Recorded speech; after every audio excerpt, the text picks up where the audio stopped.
있고 폭력성이 있고 이런 게 아니라고.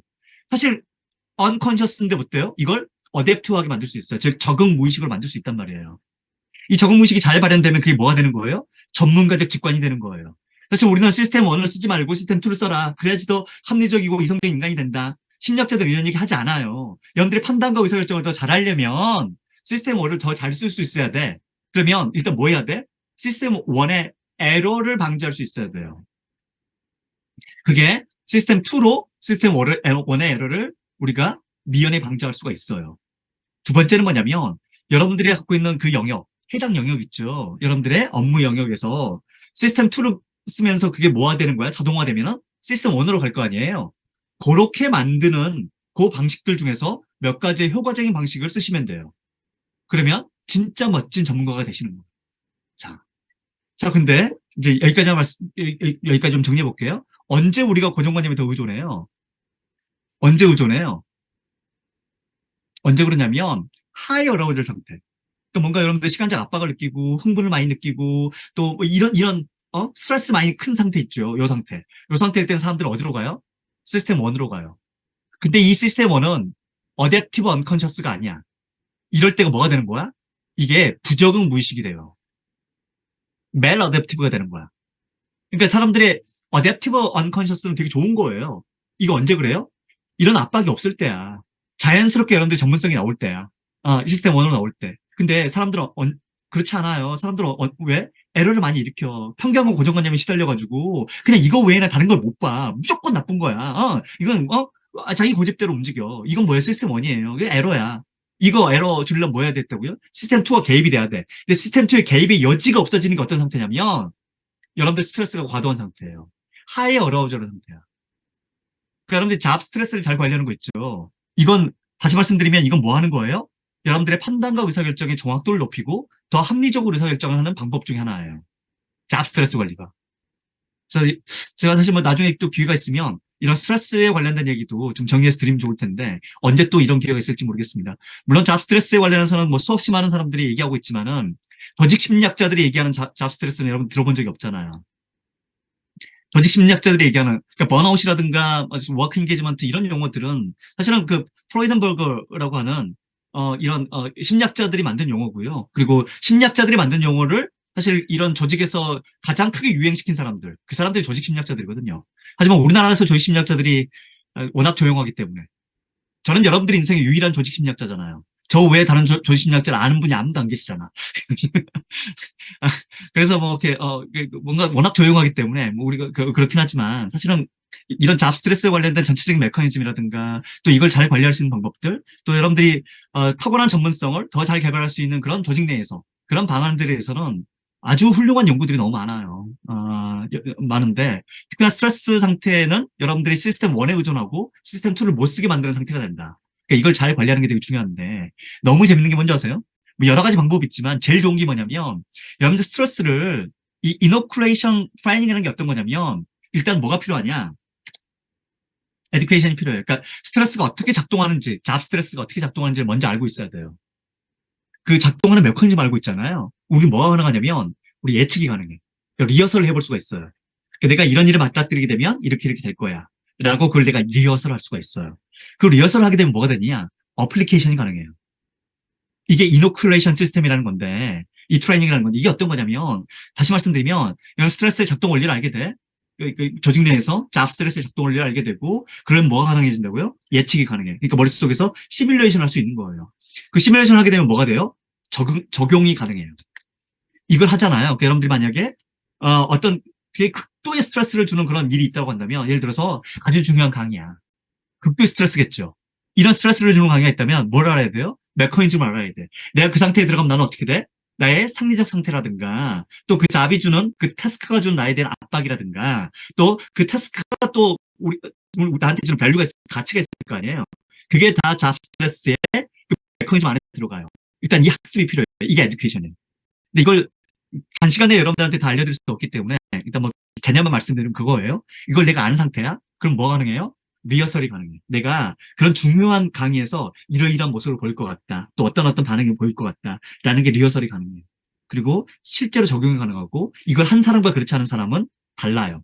다시 말씀드리면 이걸 한 사람들은요. 시스템 2로 쓰기 시작해요. 시스템 1의 과도한 각성에서 벗어날 수가 있어요. 이건 실험을 통해서 이미 증명된 거예요. 예. 어, 이분들이 연구했던 내용이죠. 여하튼, 자, 그건 그렇고. 자, 애자일 조직 하도 유행이잖아, 지금. 애자일 조직의 의사결정 시스템 한번 보실래요? 이게 시스템 1이 많은지 2가 많은지? 봐요. 자, 첫 번째, 1번입니다, 1번. 완벽한 번호 속도. 이거 시스템 1이에요, 2예요? 1이잖아. 속도니까 1이잖아. 계획보다 유연성. 계획은 2고, 유연성은 시스템 1이잖아요. 1이잖아. 최적화는 옵티마이제이션, 맥시마이징 이거예요. 다각화, 효율적 느슨함, 이거 뭐예요? 시스템 1이잖아. 네 번째, 위계 질서는 2예요. 이건 1이죠. 학습, 다 마찬가지예요. 이게 다 보면, 애자일, 우리 조직의 방향성은 애자일이 된다라고 한다면, 조직 전반적인 판단과 의사결정이 시스템 2의 판단을 내려라는 얘기야? 시스템 1으로 가라는 얘기예요. 시스템 1으로 가라는 거야. 근데 그 시스템 1이 뭐 해서는 안 돼요? 그냥 언컨셔스해서는 안 돼. 그냥 빨라서는 안 돼. 패스트 앤 프로고여야 돼. 그리고 또 뭐 해야 돼? 어댑티브 언컨셔스여야 돼. 그걸 만들어내는 게 사실 애자일의 의사결정의 핵심이에요. 그러니까 리더들이 사실은 어떤 특성? 사실은 물론 어떤 직관적 의사결정을 할 수 있어요. 그것도 잘해야 돼. 근데 뭐 해야 돼? 그 방식을 알아야 돼. 어떻게 하면 내가 직관적 의사결정을 더 잘할 수 있는지.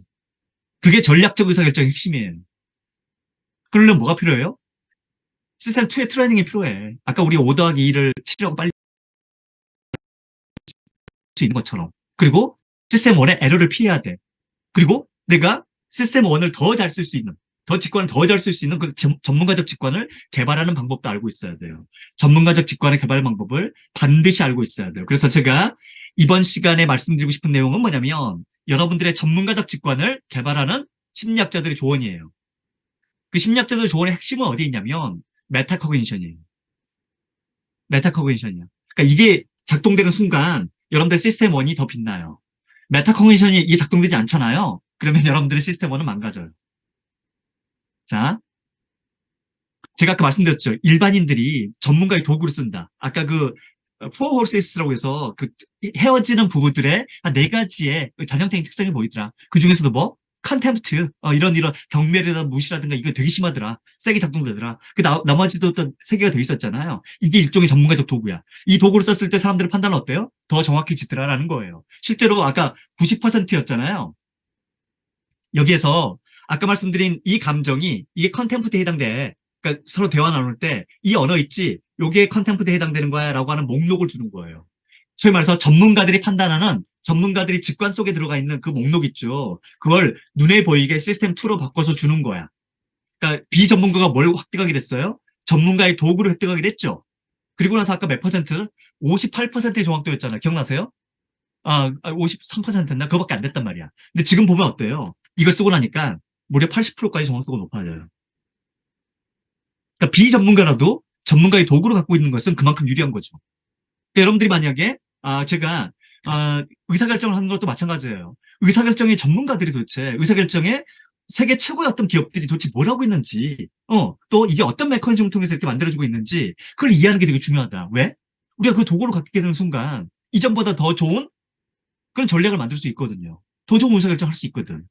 근데 그것은 어떤 방법이어야 돼? 전문가의 검증된 방법이어야 돼요. 이 목록이 만약에 비전문가가 만든 목록이다 라고 한다면 이건 아무 의미 없어요. 오히려 개악이야. 더 나빠지는 거예요. 그러니까 좋은 전문가를 만나셔야 돼, 기본적으로.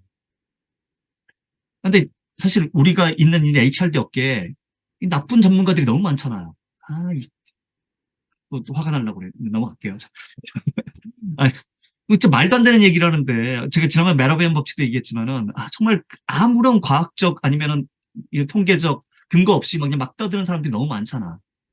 우리 그거 경계해야 되거든요. 하여튼 전문가적 직관의 원천 통찰력을 표현하는 거 그거 뭐라고 돼 있어요? 알고 있는 사실이 있고 잘 모르는 사실이 있고 모르고 있다는 것조차 모르는 사실이 있는데 그걸 뭐야? 그걸 구분하는 거죠. 내가 알고 있는 것과 내가 모르는 것을 구분하는 거죠. 이거 뭐라고 불러요? 이게 메타코그니션이죠. 이게 메타인지예요. 그 메타인지는 결국 뭐예요? 통찰력의 원천이야. 메타인지가 통찰력의 원천이에요. 요즘 뭐 초전도체 워낙 유행이니까 초전도체 뭐 이렇게 LK99 이런 거 이게 물질 아세요? 그 상온에서 초전도성가 나온대. 자, 이거 한번 읽어볼게요. 초전도성에서는 전류 흐름에 대한 저항이 사라져요. 계속 막 떠 있었잖아. 최근까지는 물질들을 거의 완전에 가까운 절대 영도까지 냉각해서 얻었습니다. 그래서 이것이 기술적인 개발과 적용을 어렵게 했다고 합니다. 전 세계에 있는 많은 실험실들이 초전도 고분자 알로이 섬유를 생산하려고 노력하고 있어요. 지금 증가시켜서 초전도성을 달성했습니다. 자, 이 문장을 보고 여러분들 하시는 게 뭐냐면 이 문단의 내용을 얼마나 잘 이해하셨는지를 손가락으로 표시하시면 돼요. 아니면 여기 채팅창에 쓰셔도 괜찮습니다. 자, 여러분들 이해도 1점 전혀 이해하지 못했다. 5점 완벽하게 이해했다. 3점 대충 할 것 같다. 2점과 4점은 그 사이. 시작.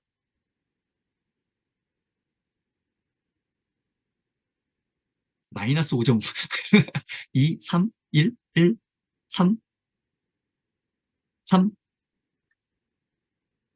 괜찮습니다. 여기까지 쓰시면 됩니다. 1, 2, 3이 제일 많네요. 네. 4도 있고. 네. 네. 여기까지 쓰시면 돼요. 자, 이제 그만하셔도 돼요. 자, 자, 사실 이 문장을요, 이해하는 게 불가능한 문장이에요. 왠지 아세요? 문장이 앞뒤로 모순돼 있어요. 잘 보세요. 최근까지는 물질을 뭐 한다고요? 절대 영도까지 냉각이라고 돼 있죠. 지금까지 현실까지 달리키고 있어. 똑같잖아. 뭐라고 돼 있어요? 증가라고 돼 있잖아. 그러니까 이 둘은 전혀 모순되는 표현이기 때문에 이 문장 자체를 이해한다는 건 일단 불가능해요. 하지만 우리는 어때요? 어디서만 들어본 듯한 문장들 있잖아. 어디선가 들어본 듯한 단어들 있잖아요. 뭐 초전도성 들어본 것 같고 요즘 되게 유행인데 전류 내가 알고 있고 그 다음에 뭐 알로이 섬이고 잘은 모르지만 뭐 섬유의 종류인 것 같고 뭐 이런 거 뭔가 들어본 듯한 단어들이 막 섞여 있으면 무슨 일이 벌어져요? 대충 할 것 같다는 착각이 들어요. 대충 할 것 같다는 착각이 들어. 이걸 우리는 뭐라 부르냐면 얘를 메타인지 오류라고 불러요. 이걸 메타인지 오류라고 불러. 아, 이걸 여러분들이 잘 모른다는 사실을 깨닫게 만들기 위해서는 아주 쉬운 방식이 있어요. 뭘 하면 돼요? 방금 읽은 문장을 요약해서 설명해 주세요. 라고 얘기하면 돼요. 그럼 이 중에서 이걸 설명할 수 있는 사람은 아무도 없어요. 대신에 봤던 단어들만 나열할 뿐이에요. 봤던 단어들만 나열할 뿐이에요. 우리는 봤던 단어를 나열할 수 있지만은 이게 뭔지를 얘기할 수 있는 사람들은 존재하지 않아요. 아, 그래서 메타인지는 뭐냐면 내가 알고 있는 것을 알고 있는 거예요. 내가 아는 것을 아는 거야. 다시 말씀드리면 내가 모르는 것을 모르는 거예요. 그러니까 아는 것과 모르는 것을 명확하게 구분할 수 있는 것. 아는 것과 모르는 것을 구분할 수 있는 것을 우리는 뭐라 불러요? 그것을 메타인지라고 불러요. 그러니까 내 인지 체계가 있잖아요. 내가 생각하는 나의 생각이 있을 거 아니야. 그 생각을 뭐 하는 것? 모니터링하는 내가 생각을 잘하고 있는지 못하고 있는지, 내가 그걸 좋아하는지 싫어하는지, 내가 그걸 아는지 모르는지를 모니터링하는 그 모니터링하는 체계가 있어. 그 모니터링 체계를 우리는 뭐라 부른다? 걔를 메타코그니션. 걔가 메타코그니션이에요. 그러니까 우리의 인지 체계는 듀얼 시스템이야. 하나 생각하는 게 있고 그 위에서 그것을 모니터링하는 시스템이 있는 거죠. 그 모니터링하는 시스템이 잘 발달된 사람들, 그 사람들이 누구예요? 그 사람들이 전문가예요. 그 사람들이 전문가예요. 아, 그 사람들이 전문가예요. 자, 그리고 누가 정답률이 높을까요? 디트로이트와 밀워키 중 어느 도시의 인구가 더 많을까요? 라고 물어봐요. 그럼 누가 정확도가 높을까요? 디트로이트와 밀워키. 이걸 미국 사람한테는 묻잖아요. 미국 사람들은 정답률이 떨어져요. 이걸 독일 사람들한테 묻잖아. 정답률이 높아. 여러분들한테 물어도 정답률이 높을걸요? 디트로이트, 밀워키 어디가 더 인구가 더 많을까요? 우리 디트로이트 더 많이 듣지 않았어요? 왠지 이거 자동차 도시, 뭐 GM 뭐 이런 거. 우리 많이 들어봤잖아. 우리 대충 찍어보죠. 뭐라고? 디트로이트로 정답이거든. 근데 미국 애들은 이게 안 돼. 왜? 어설프게 알거든. 얘들은 미러키도 알고 디트로이트 잘한단 말이야. 그러니까 이게 되게 헷갈리는 거야. 어디가 더 많은지. 그래서 얘들의 정답률이 오히려 떨어져요. 미국 사람들이 이 문제를 더 못 맞춰요. 이 똑같은 문제를 독일 사람들한테 주면 기가 막히게 잘 맞춰요. 자, 두 번째 문제. 독일 사람들한테 빌레베트라는 도시가 있어요. 하노버라는 도시가 있단 말이야. 이 두 도시 중에서 어느 도시에 인구가 많습니까? 라고 물어보면 독일 애들은 정답률이 떨어져요. 왜? 둘 다 익숙하거든. 어설프게 알거든.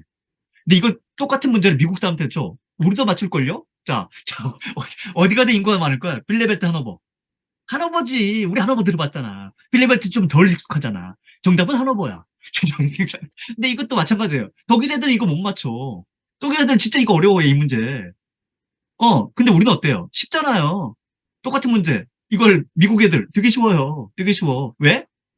우리는 시스템 1을 쓰거든요. 아, 그리고 우리는 어때요? 우리는 사실 정보가 아는 게 별로 없어. 그러니까 시스템 1을 쓰면서 그냥 대충 찍어봐. 근데 미국 애들은 어땠냐면 미국 애들은 어설프게 알단 말이야. 어설프게 아는 게 더 많아. 그러니까 가장 위험한 상태가 뭐예요? 아예 모르는 상태예요? 어설프게 하는 상태예요? 어설프게 하는 게 제일 위험해요. 왜? 이때 메타인지가 제일 취약하거든요. 어, 학업 성취도와 여러분의 기억력의 상관성을 알아보는 연구를 진행하려고 하는 영상이 잘 안 보이네. 영상은 안 봐도 될 것 같아요. 자, 영상 한번 나중에 제가 보내드릴게요. 한번 좀, 그냥, 그 영상의 내용은 되게 단순해요. 그러니까 어떤 애들이 좀 더 정확도가 높으냐 이거야. 그러면 공부 잘하는 애들이 있고 그렇지 못한 아이들이 있어요. 그러니까 소위 말해서 저기 이렇게 전교 1등짜리 애들만 모아놓은 그룹이 있고요. 그렇지 않은 그룹이 있단 말이야. 그러니까 걔들한테 뭐 하는 거냐면 어떤 단어들을 보여줘요. 그거 뭐 하는 거냐? 너 단어 몇 개나 외울 수 있을 것 같아? 라고 자기가 몇 개나 외울 수 있을 것 같은지를 물어보는 거야. 그러면 이건 뭐예요? 자기 능력에 대한 메타인지죠. 그쵸? 자기 능력에 대한 메타인지야. 그러면 어떤 일이 벌어지냐면 공부를 못하는 애들일수록 굉장히 잘 외울 거라고 생각을 해요. 실제 결과는 좋지가 않아. 근데 공부를 잘하는 아이들일수록 자기 능력에 대해서 정확하게 알고 있어. 나 여기서 한 20문제 정도 풀잖아. 한 10개 정도 맞출 것 같아요. 그리고 실제 10개를 맞춰요. 예.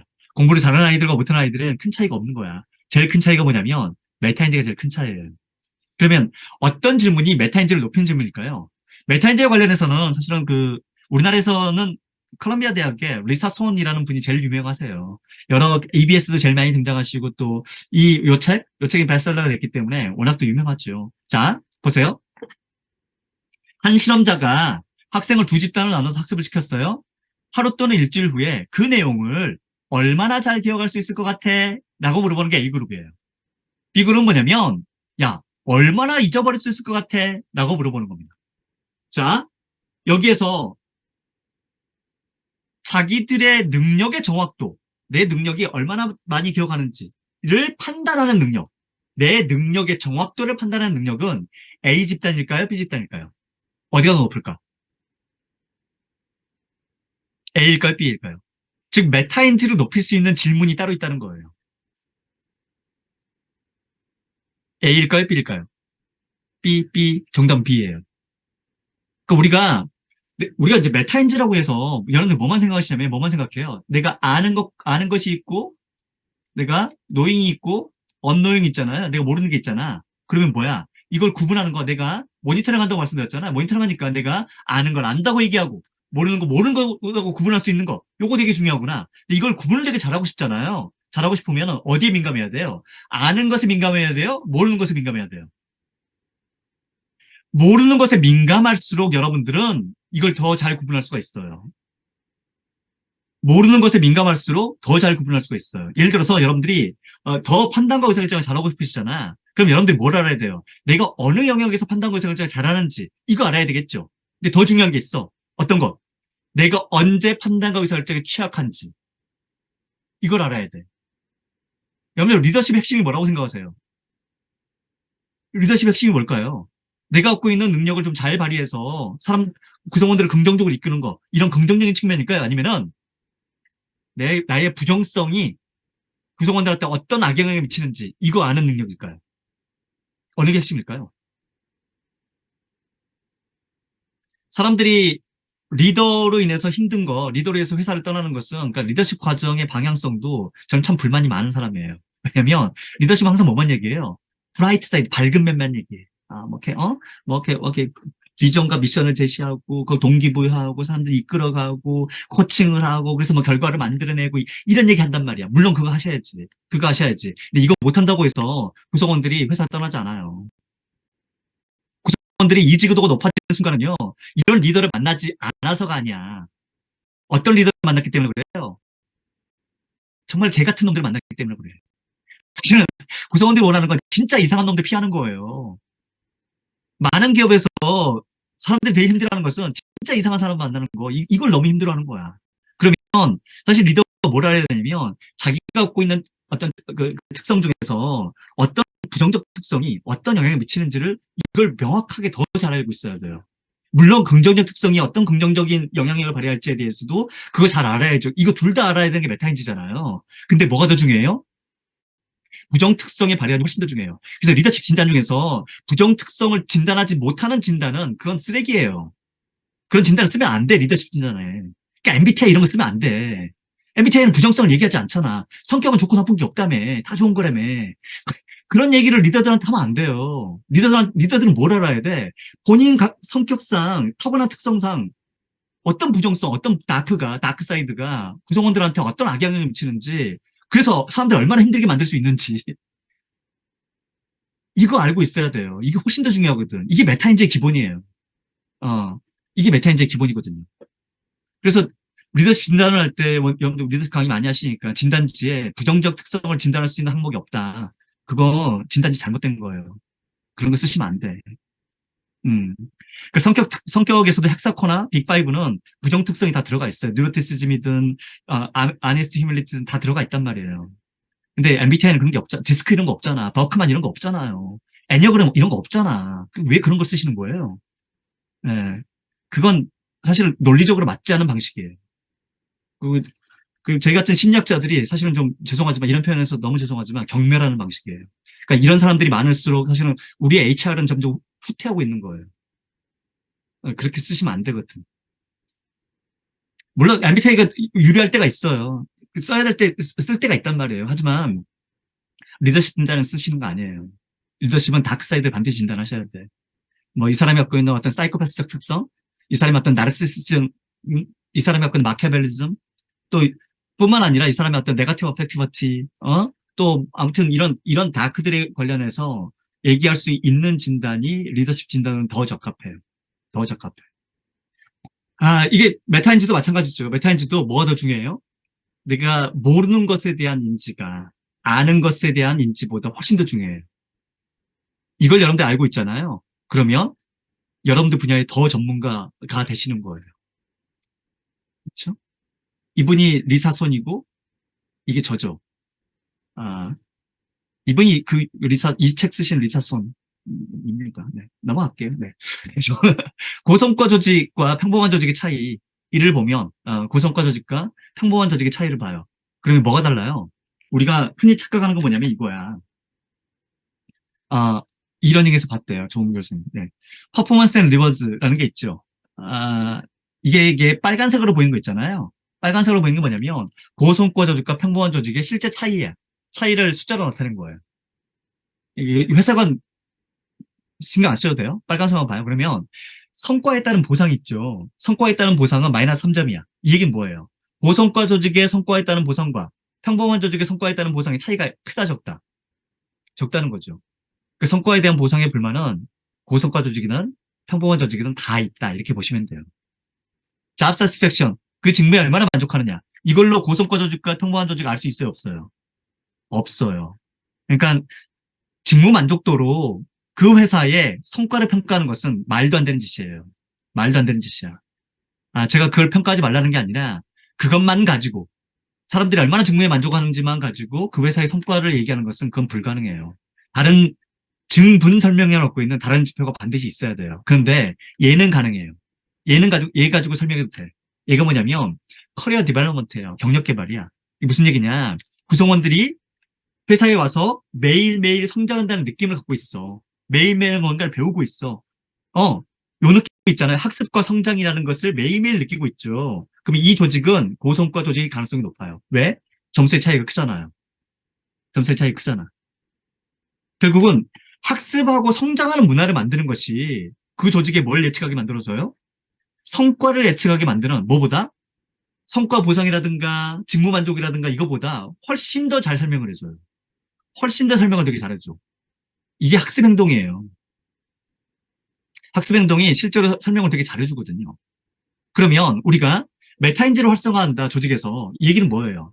조직의 구성원들이 뭐에 대해서 관심을 갖는 거예요? 본인이 갖고 있는 지식이나 경험, 또 전문성에 대해서 뭐 하는 것? 아는 것과 모르는 것. 또 뭐, 어디에, 특히나 어디에? 내가 모르고 있는 것에 집중하다 보니까 그 모르고 있는 것을 뭐 할 가능성이 높아져요? 그걸 인지하는 순간 그것을 보완하거나 개발하거나 이럴 가능성이 높아지잖아요. 그러니까 뭐가 더 중요해요? 아는 것에 집중하는 게 중요한 게 아니라 모르는 것에 집중하는 것이 그래서 이게 정답이라는 거예요. 왜? 그게 실제 조직의 성과하고도 연결이 되니까. 연결이 되니까. 그럼 그 모르는 것을 편안하게 얘기할 수 있다. 우리 이 조직 뭐라 불러? 그게 이 유명한 사이클 세이프즈잖아요. 그게 심리적 안정감이잖아. 심리적 안정감은 여기서 나오는 거예요. 심리적 안정감이. 에드먼드슨 얘기한, 아시잖아요. 여러분 다 아시잖아. 심리적 안정감. 근데 심리적 안정감은 다 아시지만은, 저, 심리적 안정감이 최초로 인용된 논문은 사람들이 잘 모르잖아요. 구글 스칼라 한번 찾아보실래요?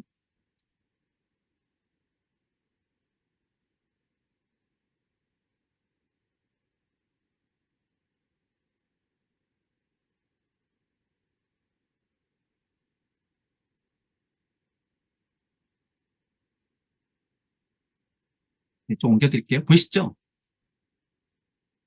구글 스칼라의 사이클리컬 세이프티의 논문이 사실은 여기 12,623건 인용되고 있죠. 요거 보이시죠? 요게 바로 에이미 에드먼슨이 쓴 그 논문이에요. 이게 최초의 논문이야. 그리고 가장 많이 인용되고 논문이고 현재도 인용되고 있어요. 그러니까 심리적 안정감이라는 표현 아마 강의를 하신 여러분들 한 번쯤 다 들어보셨을 거예요. 하지만 이 논문이 언제 어떻게 만들어졌고 어떻게 인용되는 어떤 논문인지에 대해서는 아는 사람이 없어. 왜? 이 논문을 읽은 사람이 없거든. 제가 국내에서 심리적 안정감을 얘기하는 수없이 많은 강사를 만났는데 그 강사들 중에서 러닝 비헤이비어를 아는 사람이 아무도 없어요. 너무 놀랍지 않아요? 왜? 원래 이 논문의 제목이 뭐냐면 Psychological Safety and Learning Behavior in Work Team이에요. 러닝 비헤이비어가 and로 들어가. 이게 무슨 얘기예요? 심리적 안정감을 느끼면 사람들은 뭐 하게 돼 있다? 학습 행동을 보이게 돼 있다는 거야. 다시 거꾸로 말씀드리면 학습 행동을 보이게 만들려면 사람들을 자꾸 성장하게 만들고 학습 행동을 보이게 만들려면 기본적으로 조직이 어떤 문화여야 된다? 심리적 안정감을 추구하는 문화여야 된다. 이게 기본이에요. 이게 사실은 아주 기본적인 그 에드먼드슨 메시지야. 이 메시지가 아주 기본이거든. 이 논문의 내용은 당연히 그 내용들로 구성돼 있어요. 자, 고성과 조직의 커리어 디벨롭먼트를 얘기하고 있다. 우리 뭘 떠올려야 돼요? 러닝 비헤이비어. 이거 뭐야? 메타인지와 러닝 비헤이비어 활성화되는 그런 조직 문화, 어떤 문화? 사이클리컬 세이프티. 이게 자연스럽게 연결돼서 하나의 고리로 만들어졌을 때, 사실은 우리가 지금 제가 비록 의사결정을 얘기하고 있지만은 의사결정뿐만 아니라 조직의 전반적인 어떤 역량을 향상시킬 수 있는 그 메커니즘이 사실은 이런 연구들의 연결을 통해서 우리가 얘기해 볼 수 있는 거죠. 뭐 그런 겁니다. 네. 여러분들 홀로코스트 아시잖아. 홀로코스트에서 실제로 사람들한테 많은 도움을 줬던 사람들이 있어요. 그 사람들을 헬퍼라고 불러요. 그러니까 내가 사실은 폴란드 사람이에요. 나는 유대인이 아니야. 근데 유대인들 죽어가는 것을 그 아우슈비츠, 그걸 목격을 해. 내가 진짜 이 사람 도와주고 싶어. 근데 나도 내 목숨을 걸어야 되거든. 그렇잖아요. 그래서 실제로 뭐 신들러 리스트 이런 거 보면 사람도 구했잖아요. 그 사람들이 헬퍼예요. 근데 그런 사람들만 있어요? 그렇지 않아요. 어떤 사람들, 바이스탠더, 방관자들 보고 진짜 저런 진짜 낫지 악행인데 내 악행을 눈으로 보고 있단 말이야. 근데 뭐야? 행동을 옮기지는 못해. 왜? 두렵잖아. 대부분의 사람들은 어떤 사람들이에요? 바이스탠더야. 근데 소수에 누가 있어요? 헬퍼들이 있어요. 자, 나중에 뭘 연구했냐면 학자들이 보세요. 제목은 The Altruistic Personality야. 이타적 성격이란 책이에요. 이 책에서 학자들이 뭘 연구했냐면 홀로코스트에서 유대인을 도와준 사람과 도와주지 않은 사람이 어떤 성격적 특성이 있을까? 이걸 분석을 한 거예요. 재밌죠? 그럼 그 성격적 특성이 도대체 뭐가 있을까라고 이렇게 쭉 분석을 했는데 제일 눈에 띄는 게 뭐인지 아세요? 뒤에 뭐냐면 이거야. Altruistic Moral Reasoning이에요. 여기. 이 변수가 제일 세요. 이게 뭐냐면 내가 어떤 도덕적 행위를 하잖아요. 그 도덕적 행위에 대해서 그 이유를 설명할 수 있는 사람들이에요. 자기 행동에 이유를 설명할 수 있는 사람들. 그 사람들이 실제로 어떤 행동을 보여요? 헬퍼의 행동을 보였다는 거야.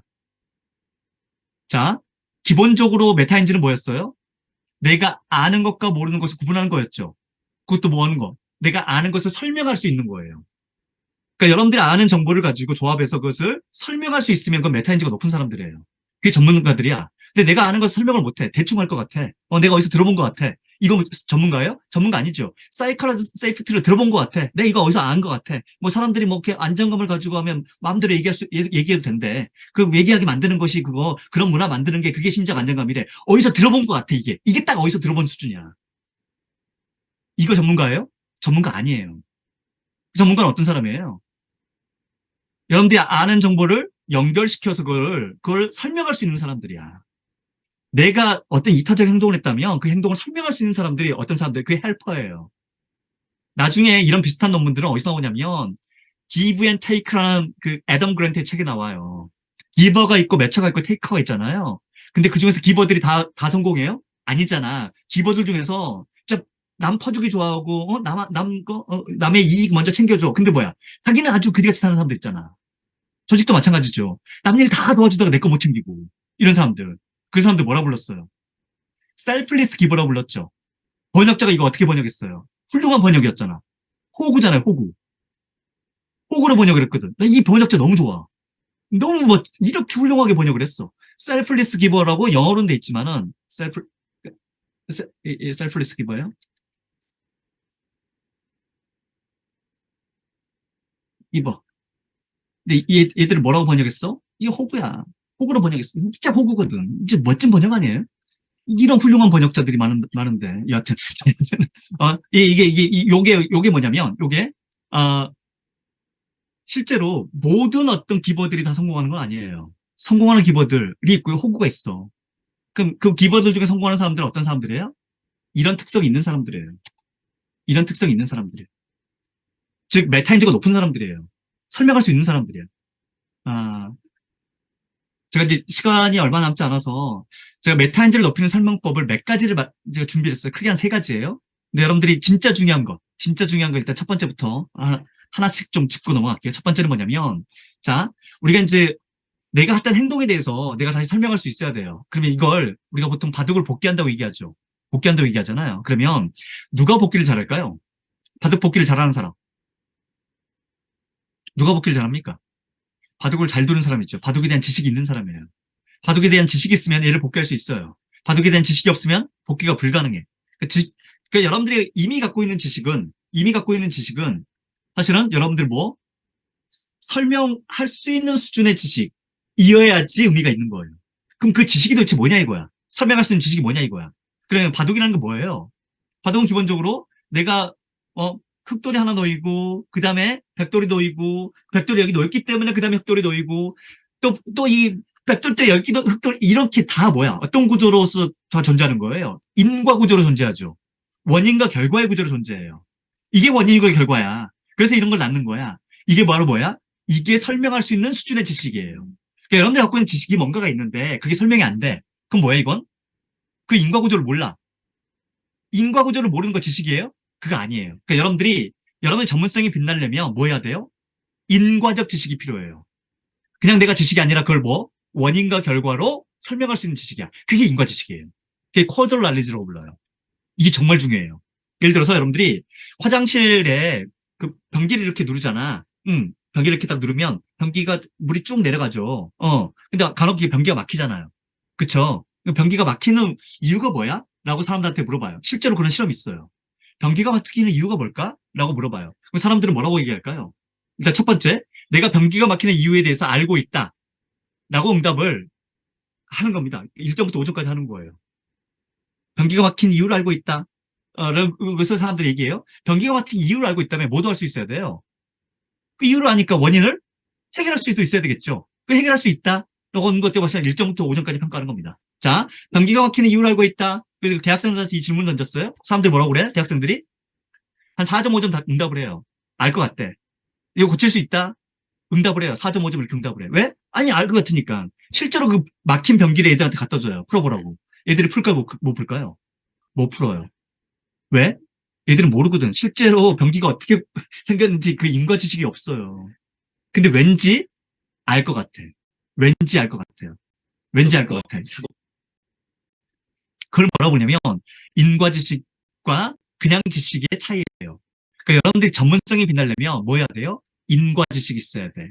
그래서 제가 사이클리컬 세이프티만 아는 게 그게 의미가 없는 지식이다. 그거 어디서 뭐 들어본 게 뭐가 그렇게 중요해요? 이 사람이 원래 얘기했던 건 뭐라고요? psychological safety and learning behavior라고. 그럼 그 안에 뭐가 들어가 있어요? 인과가 들어가 있어요. 그 인과를 알고 그 인과를 가지고 우리가 누구한테 얘기하면 그건 제대로 된 지식을 전달하는 거죠. 근데 그게 없어. 그건 인과 지식이 아닌 거예요. 두 번째 뭐냐? 메타인지를 높이는 설명은 두 번째는 뭐냐면 여러분들이 알고 있는 비유나 속담, 사자성어 이걸 잘 활용하는 겁니다. 그러니까 여러분들이 아는 용어로 다시 설명하는 거예요. 자, 첫 번째는 뭐다? 인과 지식이다. 두 번째는 뭐예요? 새로운 지식을 습득할 때야. 그러니까 이미 알고 있는 지식은 뭐 해야 돼요? 인과 지식이어야 돼. 그러니까 이미 알고 있는 지식은 여러분들이 뭔지 확인해 봐야 돼. 인과 지식인지 아닌지를 확인해 보셔야 돼. 자, 두 번째. 자, 새로운 지식은 뭐 해봐야 돼요? 이미 여러분들이 알고 있는 용어로 그걸 치환해서 설명하는 거예요. 아, 이게 이런 거구나. 이게 이런 걸 의미하는 거구나라고 이미 여러분들이 용어로 알고 있는 용어로 지식으로 그걸 치환해서 설명하는 거. 그걸 뭐라 부르냐면 비유나 속담이나 사자성어를 활용해서 이미 알고 있는 거 활용해서 설명하는 게 여러분들의 메타인지를 높이는 또 다른 방법 중에 하나예요. 그게 이 영역에 메타인지나 또 이런 인지심리학의 최고의 전문가 중에 한 분이 계십니다. 그분이 바로 아트 마크먼이라는 분이에요. 이분이 누구냐면 여러분 잘 아시는 김경일 교수님의 스승님이세요. 김경일 교수님이 이분의 제자이죠. 마크먼의 제자예요. 마크먼이 이분이에요. 이게 저죠? 그 마크먼이 이렇게 사인을 해주셨어요. 제가 책을 들고 가서 이분이 아트 마크먼이라는 분이 마라톤을 되게 좋아하셔서 체중이 되게 날렵하세요. 예. 둘이 서니까 제가 얼굴이 더 커 보이잖아요. 자, 그러니까 여러분들이 알고 있는 지식을 뭐 해야 된다? 지식을 새로운 지식이 들어오면 이미 여러분들이 알고 있는 지식으로 설명할 수 있어야 된다. 이미 여러분들이 알고 있는 지식으로 설명할 수 있어야 된다. 오늘 시간 관계상 한 두 가지만 먼저 말씀드리고 나머지 하나에 대해서는 다음 시간에 말씀드려야 될 것 같습니다. 자, 오늘 했던 내용들도 한 번쯤 짧게라도 좀 정리해 볼게요. 자, 잘 따라오세요. 우리의 인간의 사고 체계는 뭐라고요? 시스템 1과 시스템 2가 있어요. 시스템 1은 어때요? 되게 빨라요. 무의식으로 움직여. 되게 감정적이야. 그럼 얘가 그래서 어때? 정확도는 좀 떨어져. 시스템 2는 어떻습니까? 분석적이에요. 논리적이야. 체계적이야.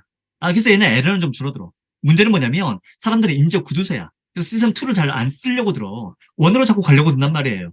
그럼 이형 원으로 갈 거, 원 잘 쓰면 좋은 거 아니에요? 이형 원으로 가는 거 좋아하는데 원을 잘 쓰면 되게 좋잖아. 원을 잘 쓰면 좋잖아. 라고 생각하는 사람들이 원의 장점들을 발견했죠. 그래서 그 장점들이 잘 발현된 상태, 그 상태를 뭐라고 불렀어요? Adaptive Unconscious. 그러니까 여러분들은 사실은 원은 나쁜 거고 투는 좋은 거야. 이런 이분법적 사고가 아니라 우리가 판단과 의사결정을 할 때 원을 잘 쓰게 만드는 거, 시스템 원을 잘 쓰게 만드는 즉 Adaptive Unconscious 상태로 만드는 게 최상이에요. 이게 가장 잘 발현되는 사람들, 그 사람들 우리는 뭐라 불러요? 그 사람들이 우리를 전문가라고 불러. 그래서 우리는 이 상태를 뭐라 불러? 전문가적 직관이다. 이렇게 표현을 쓰는 거예요. 우리가 그러면 전문가적 직관이 잘 발현되면 좋겠지만 그렇지 않은 경우가 많아요. 특히 언제? 어설프게 할 때. 어설프게 할 때 뭘 쓰게 되면? 시스템 2를 쓰게 되면 그때 최악이에요. 이때는 뭐야? 이때는 그냥 직관 따라가는 게 정답일 가능성이 굉장히 높아요. 하지만 그렇다고 해서 정확도가 늘 높진 않아요. 왜? 여러분들이 만약에 뭐가 세다면 상황적 압력이 세, 스트레스가 세, 어라우절, 뭔가 좀 이런 압력이 셀 때는요, 이런 거 제대로 안 나온단 말이야. 그러니까 여러분들의 시스템 1이 제대로 작동이 잘 안 돼. 그러니까 뭐가 필요해요? 시스템 2의 적절한 제어가 필요한데 그조차도 안 되는 그런 스트레스 상태. 이 상태가 여러분들이 찾아올 거란 말이에요. 그러면 우리는 뭐 해야 돼요? 시스템 1을 어설픈 사람들이 쓰는 그런 시스템 1이 아니라 전문가들이 쓰는 그런 시스템 1으로 바꿔놓으면 훨씬 더 유리하지 않겠습니까? 그러면 일단 뭐 해야 돼요? 시스템 1이 갖고 있는 에러를 줄일 수 있는 방법을 찾아서 그 에러를 일단 줄여야 될 거고, 두 번째는요, 시스템 2를 잘 써서 걔가 자동화돼서 시스템 1으로 가게끔 만들게 하면 되는 거죠. 그럼 전문가들이 주로 쓰는 방식이 뭐였어요? 메타코그니션이니까요. 그 시스템 2를 시스템 1으로 바꿀 수 있는 최상의 방식 중에 하나가 뭐냐면 여러분들의 메타인지를 개발시키는 거예요. 메타인지를 개발시키게 되면 판단과 의사결정을 시스템 1으로 하면서도 정확도는 높아져요. 메타인지가 뭐였어요? 아는 것과 모르는 것을 구분하는 거였죠. 내가 그것을 모니터링하는 능력이야. 내가 아는 게 이거고 모르는 게 이거야. 근데 더 중요한 게 뭐라고요? 내가 아는 걸 디텍팅하는 것보다 모르는 게 뭔지를 아는 게 훨씬 더 중요하더라. 왜? 그걸 알아야지 우리는 뭐 하니까? 보완하고 개발하고 발전시킬 거니까. 실제로 좋은 조직은 뭐야? 이런 특성을 갖고 있더라. 라는 것도 제가 보여드렸죠. 그러니까 여러분들 어디에 관심을 가져야 돼요? 내가 아는 것과 모르는 것을 모니터링해서 잘 구분할 수 있어야 되고, 특히나 모르는 것이 뭔지에 대해서 명확하게 이해할 수 있어야 된다. 자, 우리가 갖고 있는 지식이 다 좋은 지식은 아니다. 어떤 지식이 좋은 지식이다? causal knowledge, 인과 지식만이 좋은 지식이에요.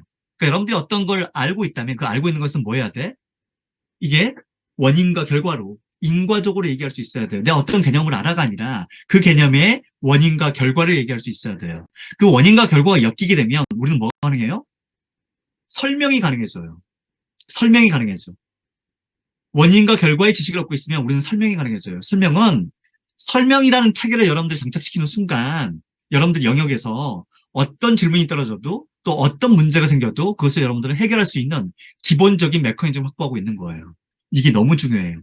두 번째, 새로운 지식이 들어오잖아요. 새로운 지식이 들어오면 여러분들이 이미 알고 있는 지식으로 뭐 할 수 있어야 된다? 그것을 설명할 수 있어야 돼. 아, 이게 이런 거구나. 그러니까 저는 새로운 지식이 들어오면 주로 심리학에서 얘기하는 그런 용어와 심리학적 개념으로 저는 이해하려고 애를 쓰죠. 아까도 보세요. 노이즈가 있고 시스템 1이 있고 시스템 2가 있다. 저는 뭘로 그걸 설명을 해요? 저는 통계로 설명해요. 왜? 제가 알고 있는 통계적 지식 내에서 이걸 가장 잘 설명할 수가 있거든요. 모든 심리학자는 통계학자이기 때문에 카나만의 머릿속에서도 분명히 이게 있었을 거예요. 하지만 카나만은 생각에 관한 생각이나 노이즈에서 이런 표현을 한 번도 쓴 적이 없어요. 이건 제가 이해한 거예요. 하지만 제가 이해한 그 체계 내에서 카나만은 그 범주를 벗어나지 않고 계속 그 스토리를 이어가요. 왜? 모든 심리학자는 통계학자니까. 예. 통계적 지식이 있으면 그만큼 뭔가에 대해서 이해하고 설명하는 게 되게 쉬워지거든요. 이미 알고 있는 걸로 설명을 해. 근데 여러분들이 이미 알고 있는 보편적 지식 중에 대표적인 게 어떤 거냐? 비유, 타자성어, 이런 것들이, 은유, 이런 것들이야. 그러니까 이런 것들을 잘 쓰는 게 마크먼 교수의 그 연구에 따르면 여러분들이 이런 표현들을 잘하는 거, 비유적 표현, 은유적 표현, 또 여러분들의 어떤 사자성어나 어떤 속담적 표현, 이런 표현을 되게 잘하는 게 새로운 지식을 받아들이고 새로운 지식을 설명하는 데 되게 유리하다라는 것을 입증을 하셨죠. 김경윤 교수님의 스승님이세요. 네. 시간은 1분 지났네요. 일단 여기까지 하고요. 제가 오늘 보여드린 장표는 아까 못 보여드린 장표까지도 찾아서 정리해서 단톡방에 올려드리겠습니다. 오늘도 고생 많으셨습니다. 마치겠습니다.